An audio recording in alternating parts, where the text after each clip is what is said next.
আজ আমার খালামণি দেখাবে শাহি টুকরা।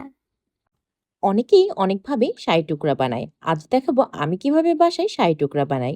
প্রথমেই পাউরুটির স্লাইসগুলোকে আমি কেটে নিচ্ছিলাম। কেউ চাইলে পাউরুটির পাশের অংশগুলোকেও কেটে নিতে পারেন। আমার কাছে এভাবেই বেশি ভালো লাগে।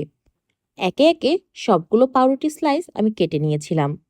কাটার পর আমার এখানে 10 টুকরা মতো পাউরুটি স্লাইস হয়েছিল। তারপর কেটে নিয়েছিলাম কিছু বাদাম। আমি এখানে 1 কেজি মতো গরুর দুধ ব্যবহার করেছিলাম। দুধটাকে আরও একটু গাঢ় করার জন্য আমি ব্যবহার করেছিলাম কর্নফ্লাওয়ার আর দিয়ে দিয়েছিলাম কাস্টার্ড পাউডার। কেউ চাইলে কাস্টার্ড পাউডারটা নাও দিতে পারেন। কাস্টার্ড পাউডারটা দিলে কালারটা সুন্দর আসে।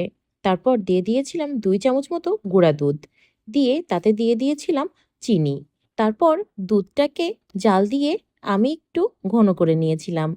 আরেকটি পাত্রে ঘি দিয়ে পাউরুটিগুলোকে ভেজে নিচ্ছিলাম। অবশ্যই ঘিটা ব্যবহার করতে হবে, তাহলে টেস্টটা ভালো আসবে। পাউরুটির 2 সাইডই ভালোভাবে ভেজে নিতে হবে। আমি উল্টিয়ে পাল্টিয়ে পাউরুটিগুলোকে ভেজে নিচ্ছিলাম।